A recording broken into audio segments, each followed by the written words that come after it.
Master. Yes. Thank you, Monsignor, again for a wonderful day, and to everybody for a fantastic discussion. Multilateralism is not under threat per se in most of the world. It is under threat because of the United States. And I want to say this clearly, because it's not a game and it's not to provoke, it's to discuss. Okay, the U.S. was the predominant economic and technological power of the world for decades. This is no longer the case. It is a powerful country economically and technologically, but it is no longer a dominant power. The European Union is a larger market. China is a comparable market. And the spread of technology is worldwide. The U.S. is by far the most powerful military country in the world, though it learns war after war that the military can solve no political problems whatsoever. We have 6,000 nuclear warheads, 800 military bases around the world. We are involved in 14 shooting wars right now, have instigated multiple wars. The U.S. is a problem. It became a far more significant problem with Donald Trump. He may or may not be president after November, but the U.S. became vastly more complicated for the world since 2017. These are not polite things to say. Nobody likes to say them, but I want to say them to explain a few things that I think are extremely important.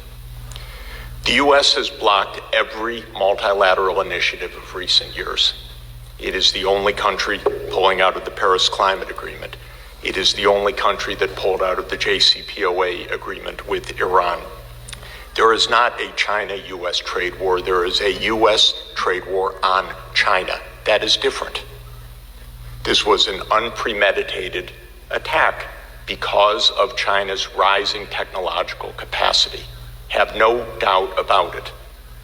What is this about Huawei or about ZTE or about others? It is because the U.S. realizes that China is gaining massive technological capability in artificial intelligence and other security-related areas because China's talented, smart, minting hundreds of thousands of PhDs every year, and that's how the world works now.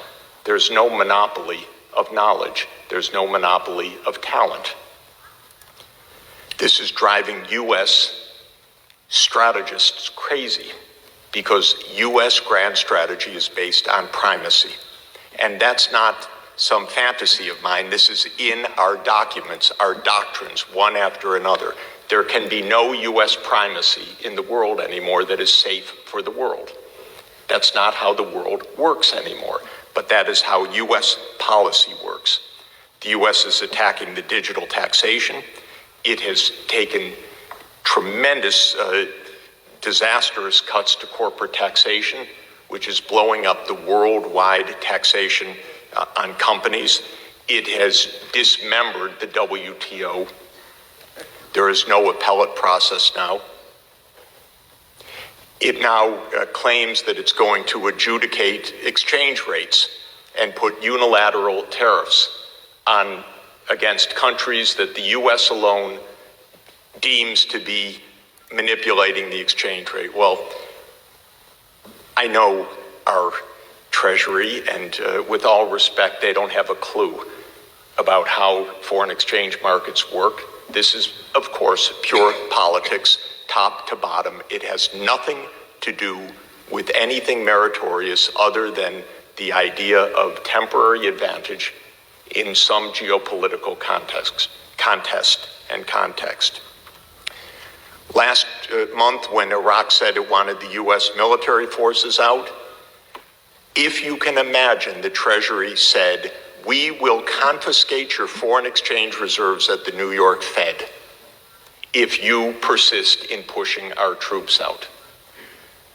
This is thuggery. This is a complete violation of every international rule. This is truly what we are facing. And I'm sorry to say it. It's my country. I'm not very happy to say it. But this is an imperial power in decline. And it is a dangerous country right now. It will be absolutely dangerous if Trump wins re-election. Now, okay, you don't have to say anything. No one likes to say these things, but this is actually important. The world can't stop because of the United States. We can't stop the Paris Climate Agreement. We can't stop having G20 meetings. We can't stop having tax reform. We can't stop having digital taxation. We can't have the United States adjudicate exchange rates. That's the job of the IMF. We can't not have an appellate system at WTO. We cannot have one country that is 4.2% of the world population and still 15% of world output, but not 50% of world output, decide on the international structure on which the other 96% depend for their lives now. Moreover, in the United States, Mr. Trump does not have a majority backing. So it is quirks of many things that give unilateral power to a small coterie of people to dismantle the international system right now. What I would just beg of you who are running the international system, have an open discussion. Don't be cowed by bullying. And let's proceed, because there is not a global crisis about multilateralism. There is a U.S. relentless daily pressure on multilateralism. This is quite different. I am traveling all around the world, month after month, meeting senior officials in every part of the world. There is no attack on multilateralism that I can discern anywhere. None. There is fear of the United States. This is different. Well, that's what bullies do. Bullies threaten you. You step a little bit ahead, you'll get pummeled. But if the whole world says, we continue our discussion, we continue the fight against climate change, you can do what you want.